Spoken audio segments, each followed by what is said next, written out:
నమస్తే AP news కి స్వాగతం.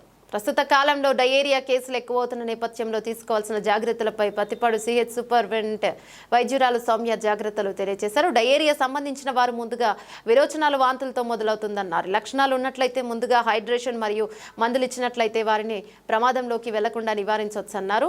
వ్యాధి ముదిరినట్లయితే వెంటనే వైద్యాధికారిని సంప్రదించాలన్నారు. డయేరియా ఎటువంటి సందర్భాల్లో వ్యాపించిందనేది మనం తెలుసుకోవాలి. అదేమిటంటే ప్రస్తుతం ఉన్న వర్షాకాలం సీజన్లో ప్రతి ఒక్కరు అప్రమత్తంగా ఉండాలన్నారు. తినే ఆహారం పదార్థాలు వేడివేడిగా తీసుకోవాలన్నారు. బయట అమ్మే పదార్థాలపై దుమ్ము ధూళి పడకుండా, అలాగే ఒకే రకమైన వంట నూనెను పదే పదే వాడడం ద్వారా నూనె వ్యాధి సంబంధించే అవకాశాలు ఉన్నాయని అన్నారు. ఇక డ్రైనేజీలలో నీరు నిల్వ ఉండడం వల్ల మరియు టైర్లలో నీరు ఉండడం వల్ల చుట్టుపక్కల నీరు మురికిగా ఉన్న దోమలు వ్యాపించే మరియు ప్రమాదం ఉంది. కాబట్టి విరోచనాలు వాంతులు లక్షణాలు కనిపించిన ఎడల వెంటనే డాక్టర్ని సంప్రదించాలని కోరారు.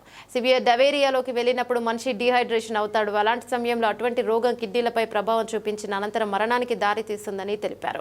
మరియు వాంతులు ద్వారా ఎలక్ట్రోలైట్స్ బయటికి పోతాయన్నారు. డయేరియా సోకిన వ్యక్తికి ఓఆర్ఎస్ను అందించడం ద్వారా ఎలక్ట్రోలైట్స్ తగ్గుముఖం పట్టకుండా ఉంటాయి. ఇంటిలోని చక్కగా ఓఆర్ఎస్ను తయారు చేసుకోవచ్చు. అది ఎలా అంటే గోరువెచ్చని నీటిలో కాసంత ఉప్పు, పంచదార, నిమ్మకాయ రసం కలుపుకున్నట్లయితే అది ఓఆర్ఎస్గా పనిచేస్తోందని గ్రామ స్థాయిలో ఏర్పాటు చేసిన వైద్య శిబిరాలను ప్రతి ఒక్కరూ వినియోగించుకోవాలని ఆమె తెలిపారు. డయేరియా వ్యాపించకుండా మొదటి స్టేజ్లోనే గుర్తించి సమీప డాక్టర్ని సలహాలు తీసుకోవాలని తెలిపారు. అలార్మింగ్ ఫ్యాక్టర్ ఏంటి అంటే హెల్త్లో డయేరియా. ఎందుకంటే ఇప్పుడు సీజన్ కూడా సీజనల్గా చూసినట్టయితే ఇది రెయినీ సీజన్, ఓపెన్గా డ్రైనేజ్, తర్వాత వాటర్ స్టాగ్నెంట్గా ఉంటుంది, చల్లగా ఉంటుంది. కాబట్టి మనకి ఇప్పుడు డయేరియా సీజన్గా మనం చూస్తున్నాము. చాలా కేసెస్ కూడా నమోదైనవి. అయితే ఈ డయేరియాలో ఉన్నటువంటి ప్రమాదకరమైనటువంటిది ఏంటి అని అంటే మోషన్స్, వామిటింగ్స్ తోటి కంప్లైంట్ చేస్తారు, ఎక్యూట్ జీఈతో వస్తారు. మనం ఫస్ట్ స్టేజ్లోనే వాళ్ళని ఐడెంటిఫై చేసుకుని ఈ ఎక్యూట్ జీఈ గ్యాస్ట్రోఎంటరైటిస్ దీంట్లో ఉన్నప్పుడే వాళ్ళకి కావాల్సినటువంటి హైడ్రేషన్ ఇచ్చి అవసరమైనటువంటి మెడికేషన్ ఇచ్చినట్టయితే మనం వెంటనే వాళ్ళ ప్రమాదంలోకి వెళ్లకుండా నివారించవచ్చు.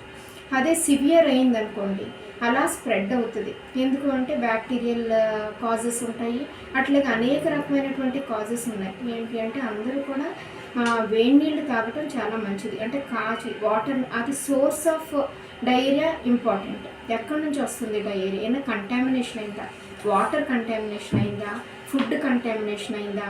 లేకపోతే అక్కడ ఏమైనా ఓపెన్గా డ్రైన్స్ ఉన్నాయా?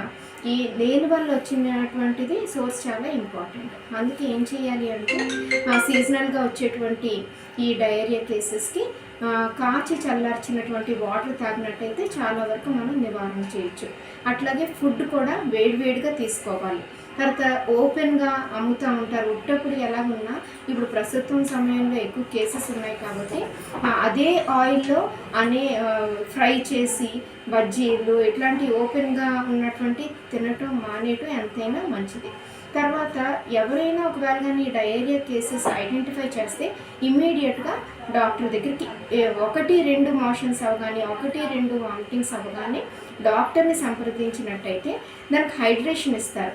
ఇమీడియట్గా ఎప్పుడైతే హైడ్రేషన్ మెడిసిన్ ఇచ్చారో దాన్ని నివారణ చేయొచ్చు. లేదు అనుకోండి, ఏమవుతుందంటే సివియర్ డయేరియాలోకి వెళ్ళి డీహైడ్రేషన్ ఎప్పుడైతే అవుతారో మన బాడీలో ఎలక్ట్రోలైట్ ఇంబ్యాలెన్స్ అవుతుంది. ఎలక్ట్రోలైట్ ఇంబ్యాలెన్స్ వచ్చినప్పుడు ఏమవుతుంది, అది కిడ్నీ ఫెయిల్యూర్ వరకు కూడా వెళ్ళిపోయి అలా ప్రమాదకరమైనటువంటి సిచ్యువేషన్కి వచ్చి డెత్లోకి వెళ్ళిపోతారు.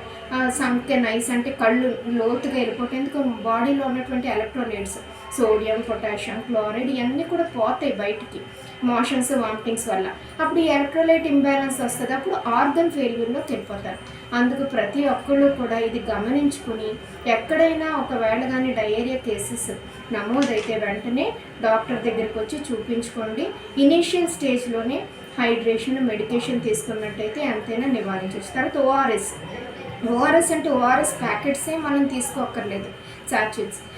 మనం మామూలుగా ఇంట్లో కూడా వేడి నీళ్ళు, కొంచెం ఉప్పు, కొంచెం షుగర్, కొంచెం నిమ్మకాయ ఇది కలుపుకుని అన్న ఇమ్మీడియట్గా అది రీహైడ్రేషన్ సాచెట్స్ లాగా మీరు వాడవచ్చు. ఇట్లాంటి పద్ధతులు మీరు అందరూ జాగ్రత్తలు తీసుకోవాలని, ఎవరు ప్రమాదకరమైనటువంటి సిచ్యువేషన్లోకి వెళ్ళకూడదని. అలాగే మేము చాలా క్యాంప్స్ పెడుతున్నాము, అవి కూడా మీరు అవేర్నెస్ క్యాంప్స్ని జాగ్రత్తగా తీసుకుని స్ప్రెడ్ అవ్వకుండా ఫస్ట్ స్టాప్ చేయాలని మీ అందరినీ కోరుకుంటున్నాను.